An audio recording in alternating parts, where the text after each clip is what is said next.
اگه چطور خیلی خوش اومدید به ویدیو امروز اومدیم بریم براتون آیتم چرخان درست کنیم. قبل از اینکه بریم سراغ ویدیو لایک کامنت سابسکرایب چنل رو بزن. برو بریم سراغ ویدیو.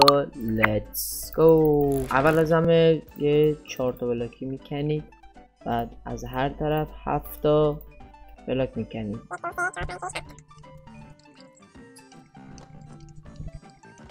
یه چیزی حدود این شکلی. بعد حالا آخر هر طرف یه آب میزنید که من ریدم.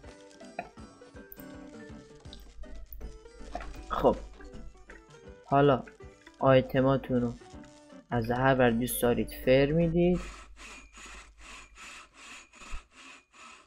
هرچی آیتم دوست دارید میریزید و حالا شما آیتم چرخان دارید.